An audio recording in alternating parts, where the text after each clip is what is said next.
Chers auditeurs, bonjour. Monseigneur Aupetit, bonjour. Bonjour Roselyne et bonjour à tous les auditeurs, encore une fois, Et toujours oui, fidèles. nous sommes heureux de vous retrouver nombreux chaque mercredi pour répondre à vos questions.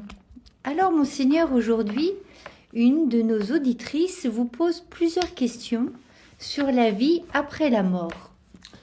Eh bien, très bien, oui, c'est un sujet qui est d'actualité parce que bientôt c'est la Toussaint. Mais l'année dernière déjà, on m'avait posé des questions sur ce sujet, et c'est normal, hein, puisque c'est la période.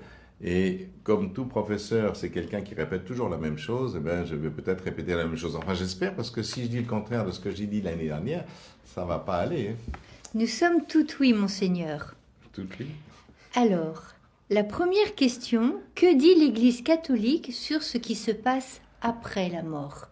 Ah, l'Église catholique dit bien sûr quelque chose sur ce qui se passe après la mort, mais c'est intéressant de voir que l'humanité a toujours pensé qu'il y avait quelque chose après la mort, que ce soit le Néandertal, même le Néandertal avait des rites funéraires, et puis bien sûr l'Homo sapiens aussi. Et c'est intéressant de voir comment ils mettaient de la nourriture dans les tombes, des petites statuettes, tout un rite funéraire, y compris de l'ocre rouge pour montrer que le sang coule encore, enfin symboliquement c'est la vie.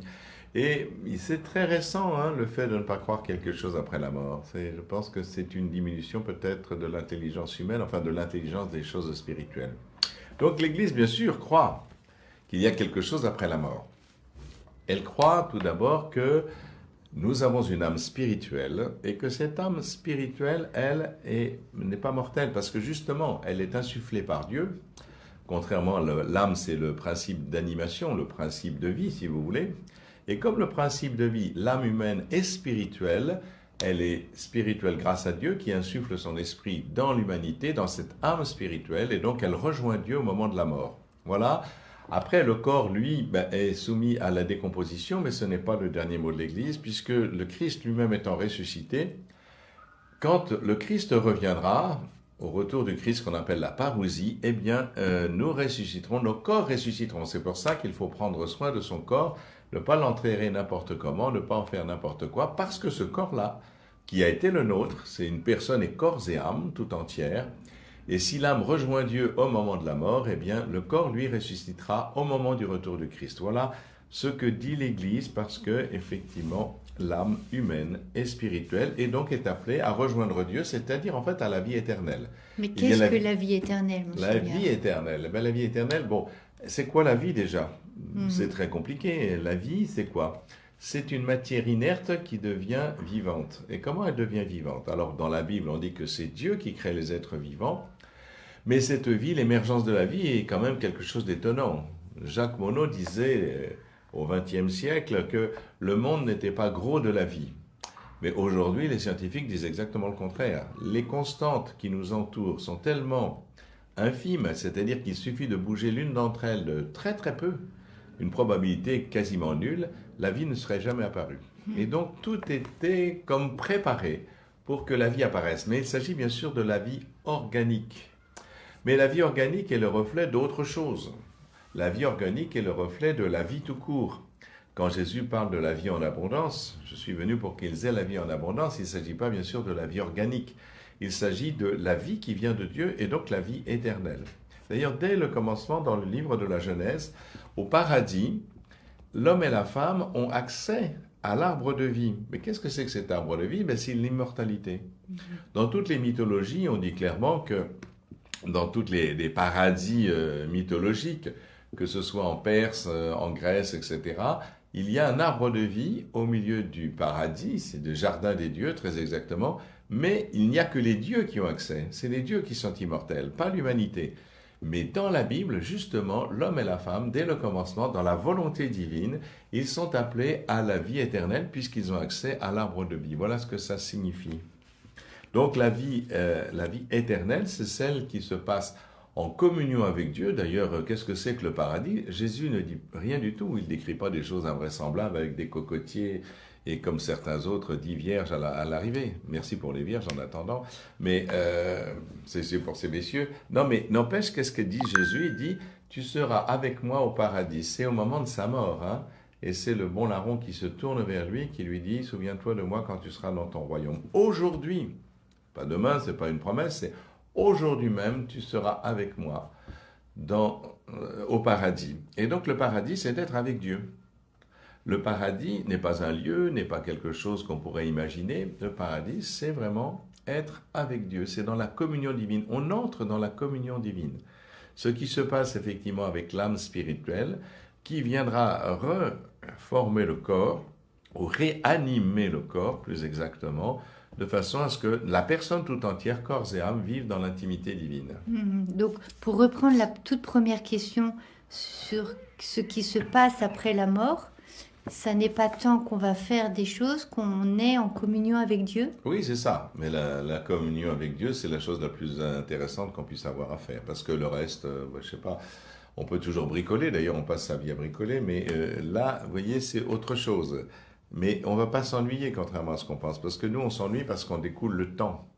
Mais en Dieu, c'est un instant éternel. Et donc, il n'y a pas de temps qui découle dans lequel on peut s'ennuyer. Alors, vous parlez du paradis. Le paradis, c'est... Mais alors, que penser du paradis, de l'enfer et du purgatoire? Donc, le paradis, comme je vous le disais, c'était décrit dès le début. Alors, dans le jardin de Dieu, c'est le Gan Elohim en hébreu. Le paradis lui-même, c'est un mot de perse, pareil des os, qui a été traduit après en grec, pour dire justement ce que sont ce jardin des dieux. Là, c'est le Gan Elohim, le jardin de Dieu, auquel l'homme a accès. Mais justement, parce qu'il s'est détourné de Dieu, tout simplement parce qu'il a refusé cette intimité divine, puisqu'il a voulu se faire comme Dieu. C'est ça, hein? L'homme et la femme, leur péché, le péché originel, c'est de vouloir se faire comme Dieu. Une tentation éternelle de l'humanité, il suffit de relire l'histoire des hommes. Hein? Donc, c'est ça, la tentation. Donc, ils se sont séparés de cette intimité divine. On dit qu'ils sont chassés du paradis, mais en fait, c'est eux-mêmes qui s'y sont chassés, puisqu'ils ne veulent plus vivre dans l'intimité de Dieu. Et ils se retrouvent donc comme ça. Mais l'alliance de Dieu est éternelle et la volonté de Dieu est éternelle. Donc l'homme vit sa vie sur la terre avec les contingences et les souffrances propres à la vie, mais pas que des souffrances d'ailleurs, aussi des joies très importantes. Mais dans le but de rejoindre ce pourquoi nous étions faits, rejoindre l'intimité de Dieu. Je suis de plus en plus persuadé que notre vie sur la terre est un apprentissage. C'est-à-dire que nous sommes des apprentis, vous voyez, comme le menuisier, il faut les compagnons que j'ai vus à Notre-Dame, et bien d'abord ils font tous les tours de France, etc. Donc ils se forment, ils sont apprentis, et après ils deviennent compagnons, c'est-à-dire ils deviennent maîtres d'œuvre. Et bien je crois que c'est pareil, nous sommes sur la terre, nous sommes des apprentis, apprentis de quoi? Apprentis de l'amour tout simplement, nous apprenons à aimer pour justement entrer dans cette communion d'amour de Dieu. Quand nous saurons aimer, alors je ne sais pas si on y arrivera un jour, justement, c'est ça la sainteté, c'est apprendre à aimer comme le Christ. Aimez-vous comme je vous ai aimé, aimez-vous les uns les autres. Donc, aimer comme le Christ, c'est un apprentissage de toute une vie, et toute cette vie est ordonnée justement à apprendre à aimer pour que le jour de la mort, nous soyons capables d'entrer directement avec Dieu, puisqu'il est amour, et que nous entrons dans cette communion divine grâce à l'amour, et nous savons. Nous sommes aimés comme jamais et nous aimons aussi comme jamais. Et je pense qu'il n'y a rien de mieux à faire que cela. Merci, Monseigneur. Alors là, pour vous le paradis. Voilà. Oui. Alors maintenant, il y a l'enfer. Ah, l'enfer, l'enfer. Vous avez envie d'aller en enfer, Roselyne? Surtout pas. Non, surtout pas. Bon, ça me rassure. L'enfer, en fait, il faut déjà peut-être pour comprendre, quand on dit que Jésus est descendu aux enfers, alors les gens disaient, qu'est-ce qu'il a été faire là-dedans, hein? Mais oui, parce qu'il y a deux mots, en fait. Il y a les enfers et l'enfer. C'est pas la même chose, hein? Les enfers au pluriel, c'est le séjour des morts, tout simplement. C'est ce que les Hébreux appelaient le Sheol et que les Grecs appellent l'Hadès. Et donc, ces lieux-là sont des lieux, comment dire, il n'y a pas c'est pas le néant. Mais c'est une vie secondaire, souterraine, etc., en attente de quelque chose. Et en attente, bien sûr, de la visite divine, ce qui se passera, bien sûr, à la résurrection du Christ. Mais voilà, donc ça, c'est les enfers. L'enfer, lui, c'est autre chose. L'enfer, c'est le lieu où Dieu n'est pas. Ben justement, si on n'est pas dans la communion divine, donc on est hors de la communion divine, et c'est ça l'enfer, en fait. C'est ne pas être avec Dieu.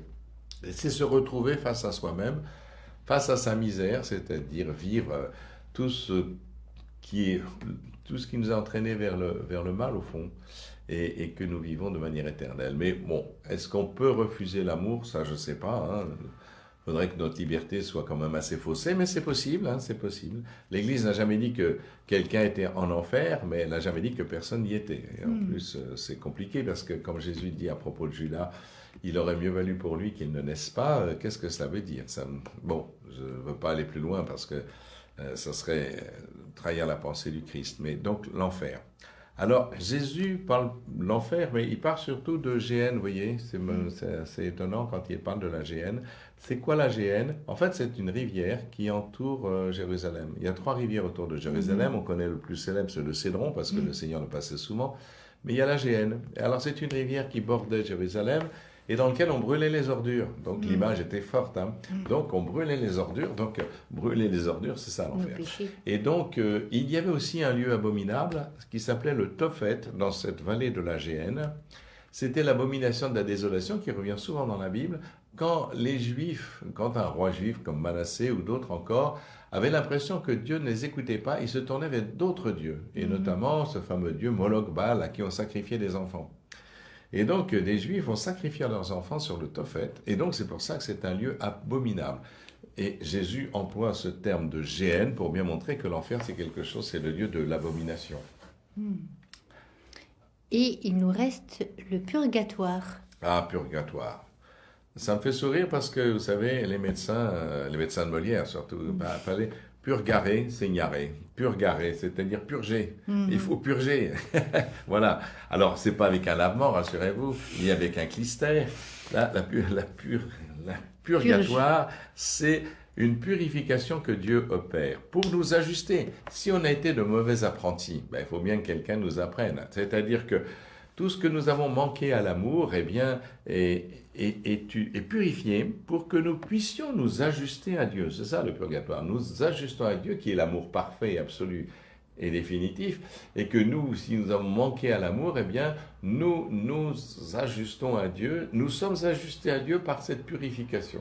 Et donc, le purgatoire, ce qu'on appelle le purgatoire, c'est cette purification. Alors, c'est déjà quelque chose qui était dans l'Ancien Testament. On voit dans le livre des Maccabées, par exemple, Judas Maccabée, après la guerre, retrouve quelques-uns de ses soldats qui sont morts. Et il trouve sur eux des amulettes à des dieux différents. Et donc, il dit, c'est parce qu'ils se sont tournés vers Dieu. Donc, il dit, il a fait une offrande au temple de Jérusalem pour qu'on prie pour eux.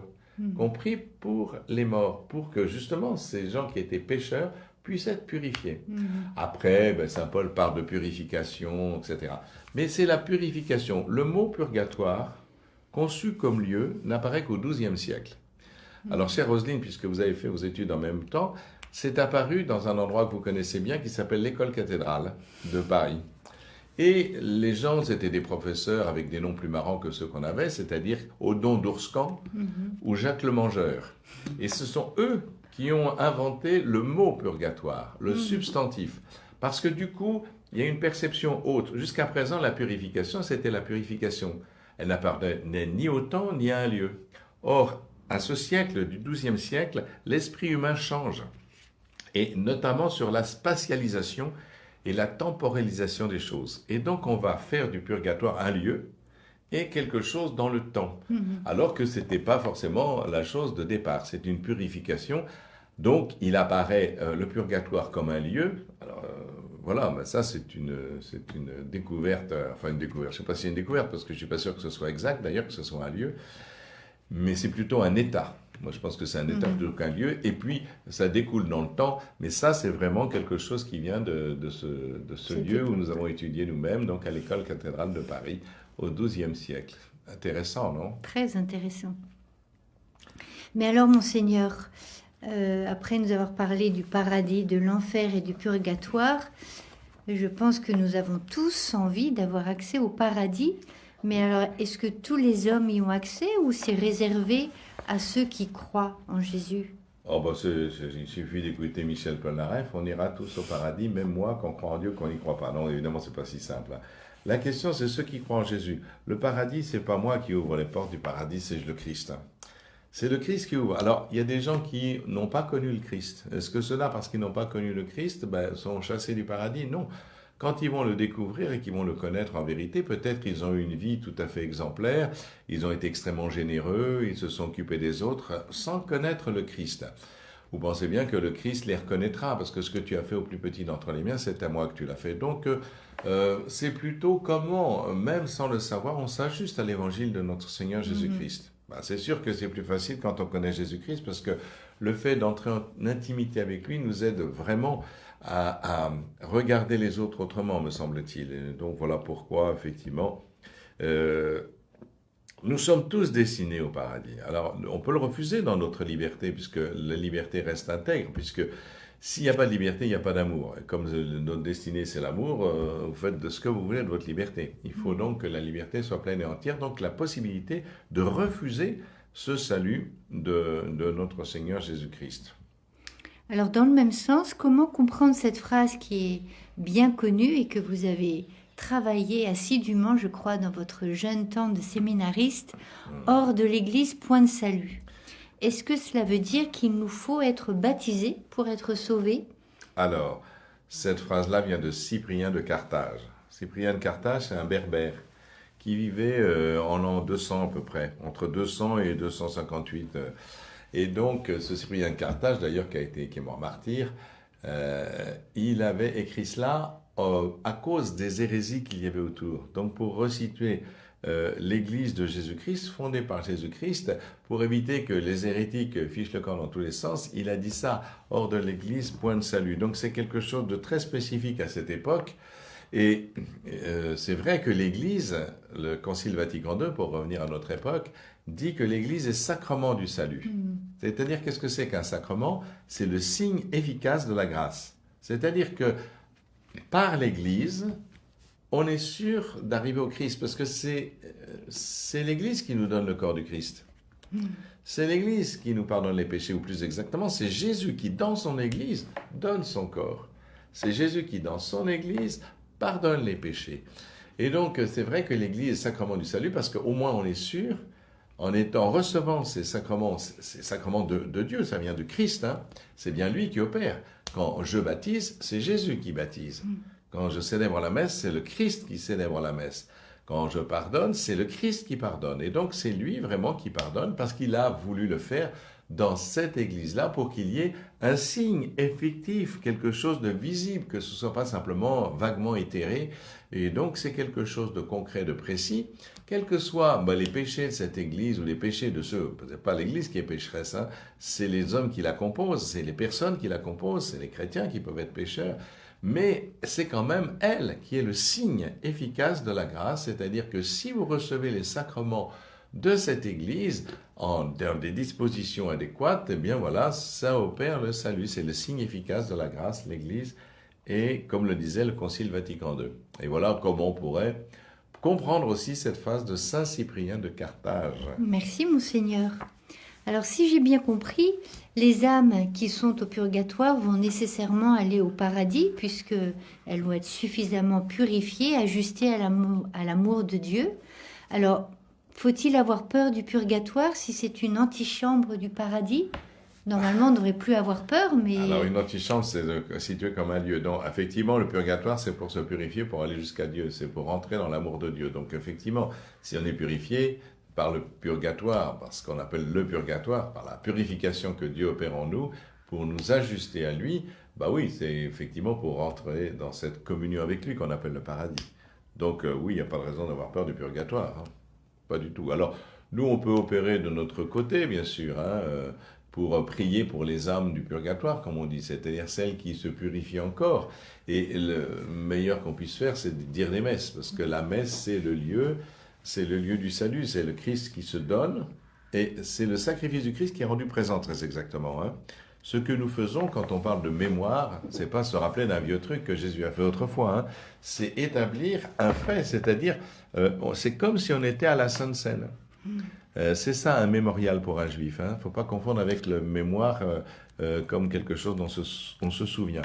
Faire un mémorial, c'est rendre présent ce qui s'est passé à ce moment-là. Autrement dit, à chaque messe, c'est comme si on était à la Sainte Seine qui intègre la passion et la résurrection du Christ. Et donc, voilà ce qu'on peut faire aussi pour ceux qui nous ont précédés. Alors là, vous répondez peut-être à la dernière question que j'allais vous poser, Monseigneur. Quelle démarche concrète puis-je faire pour les personnes qui sont mortes, que j'ai aimées, en dehors du fait juste de penser régulièrement à eux? On peut prier pour elle, c'est sûr, mais c'est vrai que la Sainte Messe, on se rappelle de Saint Augustin et sa maman Monique, qui était ravie que son fils se soit enfin converti. Et au moment où elle va mourir, le frère de Saint Augustin lui dit, on va te ramener dans le pays, c'est-à-dire en Kabylie. Et elle dit, non, non, ça n'a aucun intérêt, laissez-moi où je suis. Mais par contre, ne m'oubliez pas l'autel du Seigneur. C'est-à-dire, c'est elle qui demande que son fils, Augustin, dise des messes pour elle. Donc, vous voyez, ça a toujours été. On a toujours dit des messes pour les défunts. Alors, Sainte Monique, elle est sainte, donc je ne sais pas si elle avait besoin de messe. En tous les cas, peu importe, peu importe. Célébrer la messe pour quelqu'un, c'est toujours, voilà, lui permettre, c'est toujours un acte extraordinaire, c'est le faire rentrer dans la mort et la résurrection du Christ. Hein. Et donc, si ça ne le prépare pas, s'il est déjà saint, eh bien, ça le prépare à ce moment extraordinaire de sa résurrection. Merci, Monseigneur, pour vos paroles éclairantes sur ce mystère qui nous dépasse, il faut bien dire ce qui est. Eh oui. Mais nous y allons dans l'espérance de cette vie éternelle. Encore merci. Merci, Roselyne. Merci, chers auditeurs, pour vos questions. N'hésitez pas à nous les envoyer nombreuses. À bientôt. À bientôt.